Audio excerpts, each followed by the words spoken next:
Hello everyone, my name is Gassan Elgom and today I'm going to talk about syphilis disease. First of all, let me start with my agenda. First, I'm going to talk briefly introduction about syphilis disease, and then I'm going to talk about signs and symptoms, causative agents, pathogenesis and virulence factor, transmission and epidemiology, culture and diagnosis, prevention and treatment. And then in the last page, you will see the reference for these words. First, let me start with the introduction. So, normally, syphilis disease defined as the sexually transmitted infection, and the category or group of this disease is the bacterial group. And this disease always people get infected with someone already has the infection.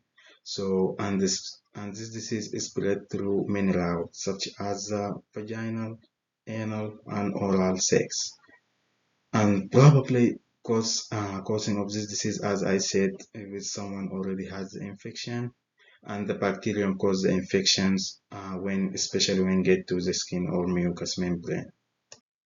Secondly, sign and symptoms.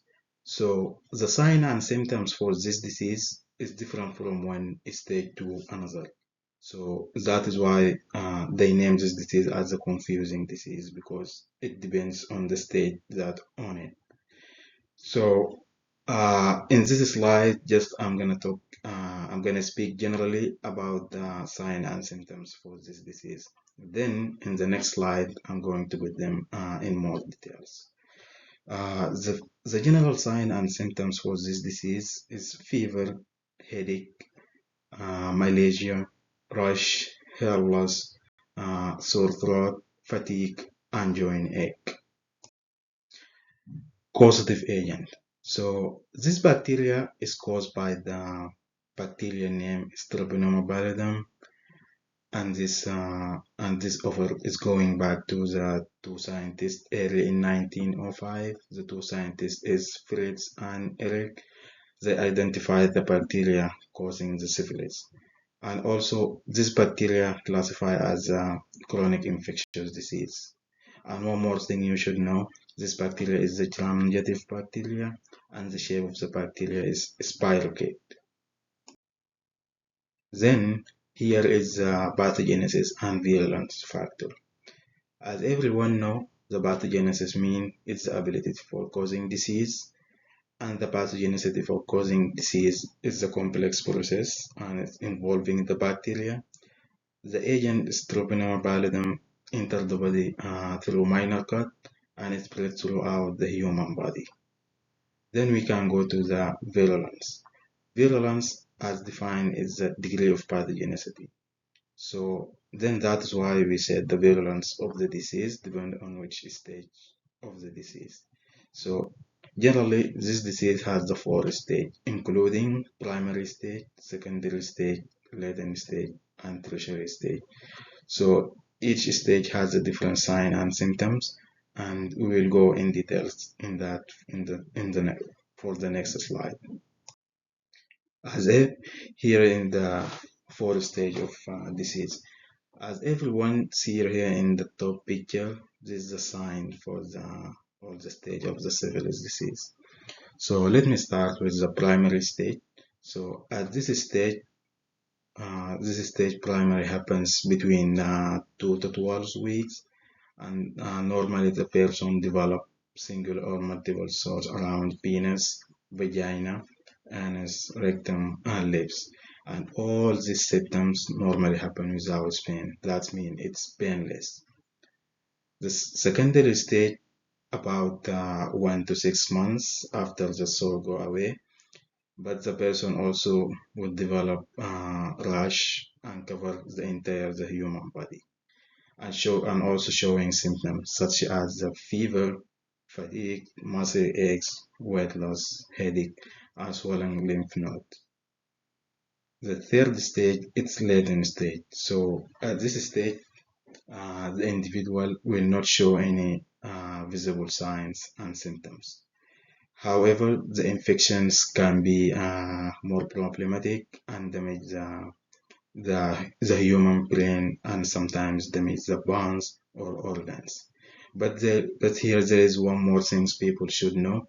So it's impossible to pass the syphilis to your partner during, latent stage. So the syphilis here cannot pass to your partner in the latent stage. The last stage is the tertiary stage, and this stage probably happens between 10 to 30 years after person being infected. And there is no science here, there is no clear science here, but probably person will have serious illness such as the brain damage or dementia, and also probably will have movement disorder. It will not be able to move in a good way, and the final things also can lead to vision problem and causing blindness. Then, and in this slide, I'm going to discuss transmission and epidemiology. As everyone see here in the right picture, disease can transmit it through money. People, if they exchange money on someone, make the money dirty or something like that, or blood in the laboratory, and here from the mother to fetus during pregnancy, and also the most common way is the sexual transmissions between people, between infected people, healthy person and infected people. Normally, the syphilis is considered as a global disease, and every year there is a new cases, and there is estimation for that. Every year there is around 6 million of new cases, and especially happens between the age of people between 15 to 49 years old. This disease can happen in developed country and in developed countries, but lately in 1980 and 1990s, this disease start to decline because the people become having high level of awareness about the disease and program for awareness. By sexual transmission, the disease depends on many factors. So the first factor of that is frequency of sex. So that means how many times the person have the sex, and even if they have the sex with healthy person or infected person. The second is the type of the sexual contact. So the type of sexual contact, for example, if the sexual contact happens between penile and vaginal, or penile and anal, or penile and oral. And also, as I said, it can spread congenitally from mother to fetus during pregnancy. And it can spread through blood product, but in this case, it's rarely to happen, or is not happen a lot. And also by organ donation, it can transmit the disease. Here is culture and diagnosis. So how can we collect the culture and make diagnosis at the same time? Here is a brief history about the culture of this disease. As I said, during early time, for the scientists, it was hard to grow a syphilis culture. However, the scientists make effort and develop a method to grow this culture. And the reason for the scientists are not able to grow the culture because of this disease has a high level of contamination that makes the isolation of tropinoma challenging for them. Then how we collect the culture?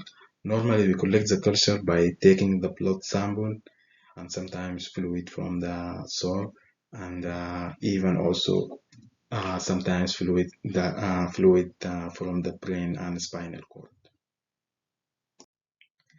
In previous slide, we know how we can collect the culture for that through blood test, or that through blood or fluid in the brain or spinal cord. But here in this slide, I'm going to talk about the diagnosis test. So how can we make diagnosis for this sample? So there are many tests to diagnose or identify the syphilis. The first one is a non-troponemal test.